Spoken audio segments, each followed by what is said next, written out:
Today I'll be talking about the Battle of Leyte Gulf. This will be a brief description of it.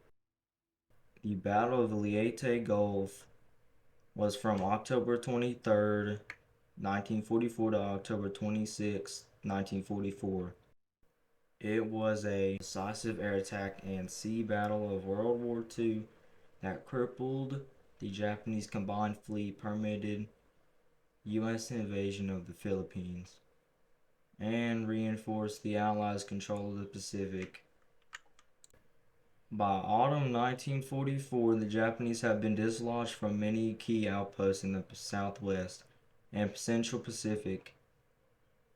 Other Japanese-controlled islands have been allowed to wither on the vine.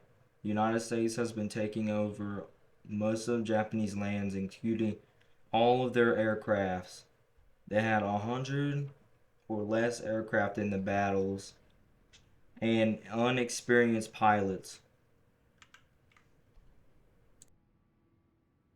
At this point in time, the Japanese have been taking severe losses in their navy and their ground troops. The United States have capitalized on the success of its island hopping campaign by pouring men and materials into its newly won bases. The change in territorial control, along with the enormous increase in the U.S. and British naval power in the theater, had made the Pacific an Allied Mare Nostrum. The Japanese were very underpowered in naval warfare. They had 67 ships in total, while the U.S. had 300 ships. The total casualties and losses for Japan was 12,000 casualties, 28 ships that include one fleet carrier, 3 light carriers, 3 battleships, 10 cruisers, and 11 destroyers. Now, there was 2 super battleships that were the capital ships for Japan. One was Musashi and the other was Yamato. Musashi got killed or sunk in the fight. Yamato escaped with damage. The American side had 300 ships in total, 8 fleet carriers, 9 light carriers, 18 escort carriers, 12 battleships, 24 cruisers, 116 destroyers and destroyer escorts, many patrol boats, submarines, and fleet auxiliaries. They also had 1,500 planes. Combined with all of that, the casualties that they had were 3,000 casualties. 12 ships, including 1 light carrier, 2 escort carriers, 2 destroyers, 2 destroyer escorts sunk, 1 patrol boat damaged, and 255 planes are destroyed. That is much less than. Actually, that's about the same amount as Japan. But Japan had more casualties because they had less ships and they lost more ships. Now, for what happened on the first day. Just after midnight on October 23rd, Japan's first attack force was discovered off Palawan by the U.S. submarines Darter and Dace. The next several hours, the 2 submarines shadowed the Japanese armada and radioed vital information on its speed, heading, and makeup back to the Pacific Fleet.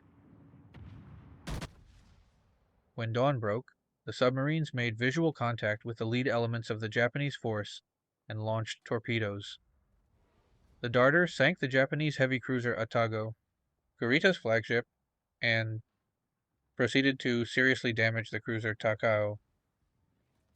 The Dace struck the heavy cruiser Maya, which sank in less than 5 minutes. Although the Darter ran aground and was eventually destroyed by Japanese aircraft, after its crew had safely transferred to the Dace, the 2 submarines had inflicted serious damage on the Japanese fleet, as well as robbing it of the element of surprise. The Allied offensive in the Pacific in 1944 was to push the Allied invasion of the Philippines.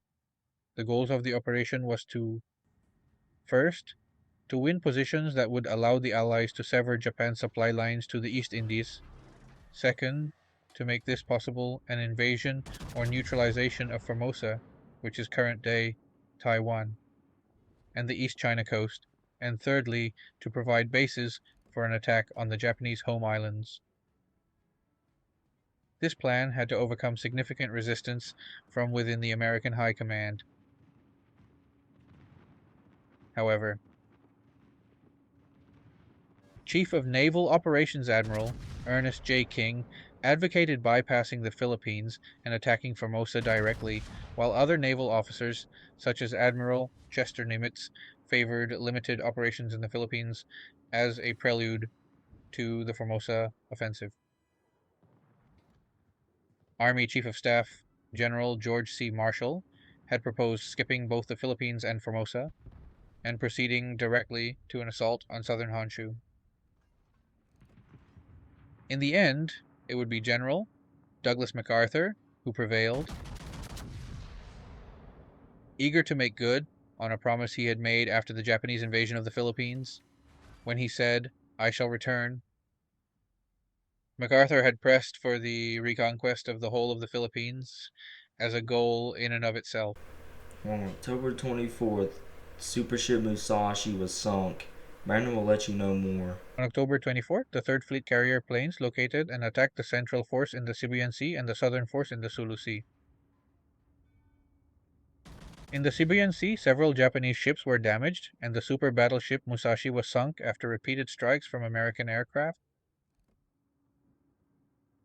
Early in the day, a 550-pound bomb from a Japanese dive bomber penetrated the flight deck of the light carrier USS Princeton and ignited a series of fires on the decks below. 4 U.S. destroyers and 2 cruisers hastily converged on the Princeton in an attempt to save the stricken carrier and its crew. Rescue and repair efforts continued throughout the day. Just before 3:30 p.m., a massive explosion ripped through the Princeton, and hundreds of sailors on the light cruiser USS Birmingham, which was preparing to take the Princeton under tow, were killed.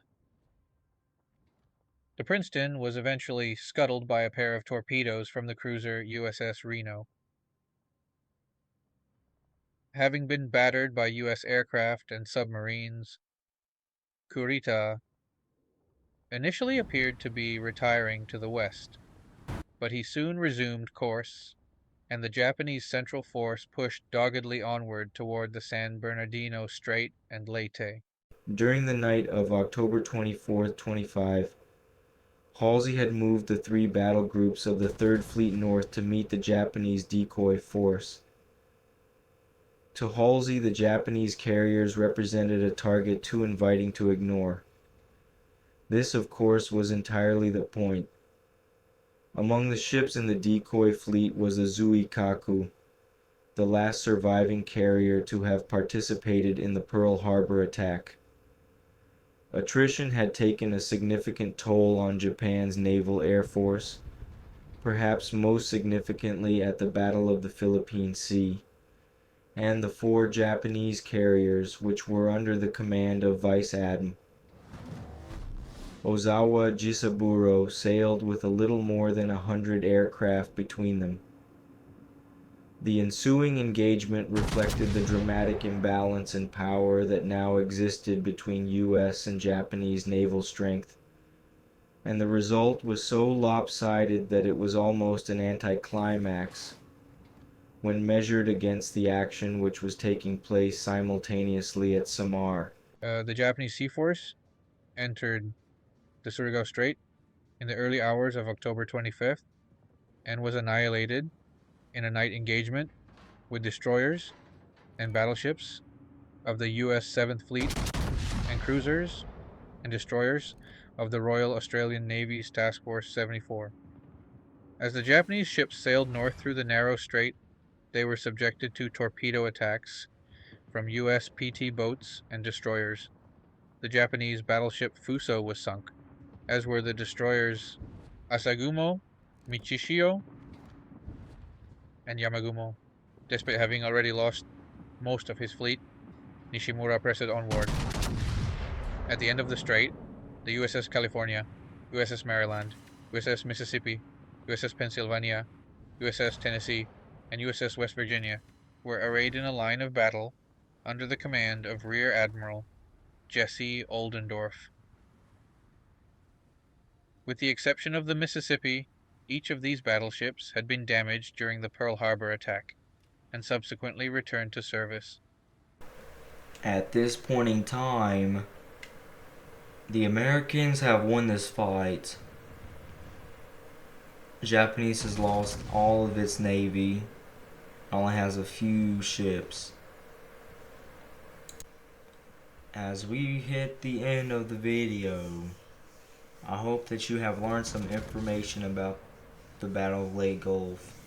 Pretty sure there was 4 battles within the Battle of Leyte Gulf.